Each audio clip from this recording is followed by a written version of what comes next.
I kind of wanted to do this whole bit where I would run from the theater right to here so I could start reviewing the movie, but then I realized I don't have the editing equipment for that. Plus, I can't run. And I'm pretty sure some other critic has done it first. Oh well. So The Flash, after so many years of development hell, after so many directors dropped out, after multiple delays in the scheduling due to the pandemic and also DC's reshuffling everything, and also the controversy following the main star, it's finally here. So The Flash was directed by Andy Muschietti and it stars Ezra Miller, Michael Keaton, Sasha Calle, Michael Shannon, a whole bunch of people just appear in this movie. And in this movie, Barry Allen, played by Ezra Miller, he is, he learns that he can actually go back in time and like fix things in the past. So when he does that, he goes back and saves his mother from being killed and saves his father from being accused of murdering her. And as a result, he winds up messing up all the timelines. There are no metahumans, so now he must team up with various people, including Supergirl and Michael Keaton's Batman, which was in the trailer, so it's not really a spoiler. So, and that's The Flash. So this was a movie that had been in development hell for so long. And I remember, like, it seemed like every few months there was a new director for this movie, and it just finally landed on Andy Muschietti, who previously directed the It movies. And I was also kind of not interested in this movie, honestly, even with Michael Keaton being cast as Batman again in this movie. It just was one of those things where it's like, yeah, let's see what happens with this. And then it seemed like it was happening, and then all that stuff with Ezra Miller started coming out, and I'm like, I don't know how this movie's going to do, if this movie's even going to come out, but it's actually here. So, and as regarding the whole Ezra Miller stuff, I will kind of address that towards the end of the video, but I'm not going to focus on that too much in this video. I'm going to try to talk about the movie as a whole and because I try to separate that kind of thing, but sometimes I'm like, I gotta like address some things, and I feel like I should kind of address it, but I'll address it later in the video. I just want to talk about The Flash as a movie first. As a movie, it's fine. It's entertaining. I do think there are a lot of great moments in this movie, but there's some very questionable moments in this movie too. Let's get into it. First off, the acting is pretty good. Ezra Miller is actually really good in this movie. He plays two Barry Allens in this movie, and he does a good job of being both of them. Like, his younger version may be a bit more annoying, but I think that's kind of the point. I kind of like the whole angle that they kind of take with him, and that he's supposed to be like this whole... Basically, he's kind of like not mature enough with the rest of the Justice League in this universe, and so like he kind of tries to prove himself, and then as a result he winds up trying to teach his younger version how to be the Flash. It's like, okay, I think that's kind of funny. It's kind of well done, actually. I actually kind of liked Ezra Miller in this movie. It kind of reminded me why I liked Ezra Miller in the movies. They were sarcastic, they were funny, and they were definitely one of the... They were decent in the movie as both characters. Michael Keaton as Batman, he doesn't appear in the movie that much, but I really liked what they did with his character in the movie. I thought he did a really good job, and it was just so awesome. It was just really great to see him on screen. I'd never seen that Batman on the screen. It's like, at least I got a chance to see it. Sasha Calle, I thought they did a really good job with her too. She doesn't appear in the movie too much either, but kind of like what they do with her, it's like enough to be a decent tease for what they could do with her maybe. Let's see if they actually do anything with her. And also, surprisingly, Ben Affleck is pretty good in this movie. I've not been a fan of Ben Affleck as Batman in this universe, and this may be the first and only time where I'm like, okay, he actually could have been something as Batman. He could have been really good. Instead, it's just fine. Meanwhile, I did like how funny it was. Like, mainly the interactions between the two Barry Allens is pretty funny. There are definitely some pretty funny moments throughout this movie. There was like a random moment where it's like, it's pretty cringy, but it's like there's a line about like, it's in the opening scene, all these babies are flying and they're all falling down, and then Alfred's like, baby, and then Barry goes, shower. And I'm like, jeez, that is so stupid. But it's so funny. It's ridiculously funny. I was kind of laughing at how ridiculous it was at times. But I'm going to talk about the visuals in this movie too, because that's also ridiculously funny.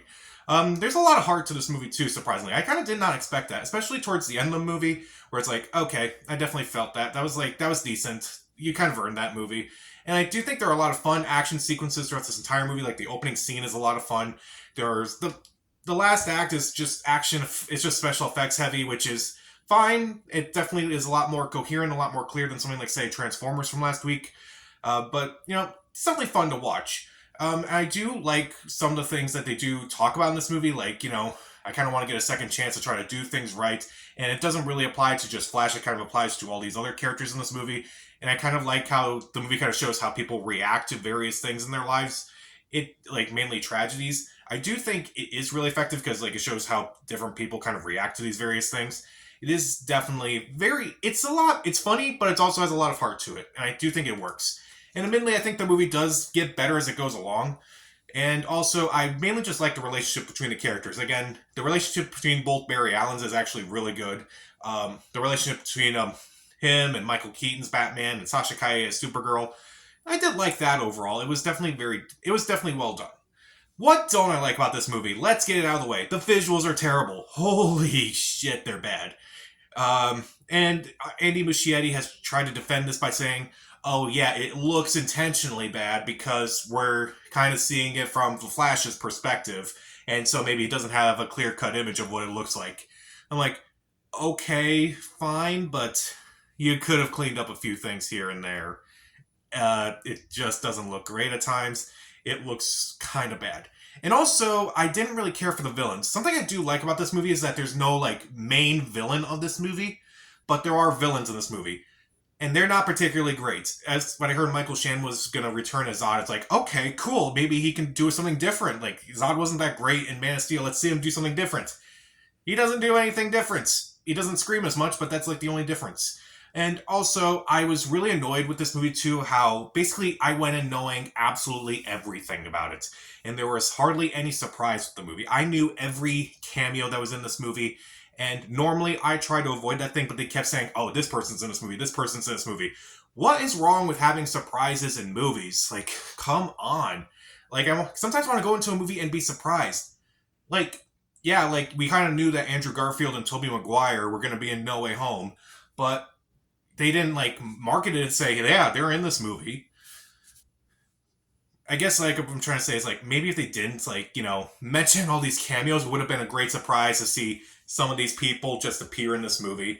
And also, there are some plot points where I'm like, you could have developed that a little bit better, but then they just don't. It's like, oh, okay, you're not going to do anything with that? Oh, you are? But they don't fully develop a few things in this movie. And also, there are some questionable moments in this movie, particularly in regards to how the movie shows something, and then it kind of made me think back to the stuff that Ezra Miller went through. Like, he has this line about, telling someone to seek treatment for mental health, and he doesn't really know what to do because the Justice League doesn't have that kind of thing. And I'm like, dude, like, they really thought that was a good line for them. Or there's, like, a couple scenes where Barry, he runs really fast, and he burns off all his clothes, and so he's naked in public, and I'm like, did you really think that was a good idea for Ezra Miller to do that?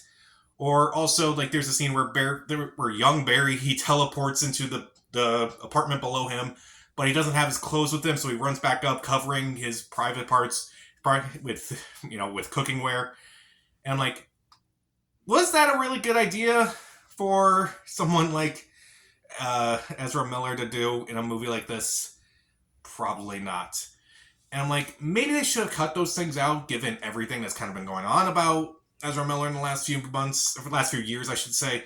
But overall, the movie is definitely fun. It definitely has a lot of heart to it. It definitely has a lot of humor in it. The action sequences are pretty fun. I do like the things they're talking about. And even though I don't really like the villains, the visuals at times, I kind of didn't like that they gave away all the surprises. Kind of thought there were a lot of questionable moments, and admittedly, the pacing's a bit off with this movie too. It's alright. It's a fun time. I won't say it's a bad movie by any means. It isn't enough to make me forgive everything that Ezra Miller has done in the last few years. No, it isn't. But it's an alright movie. And that's all I can really say about it. So I'll give The Flash 2.5 out of 4 stars. Stream it.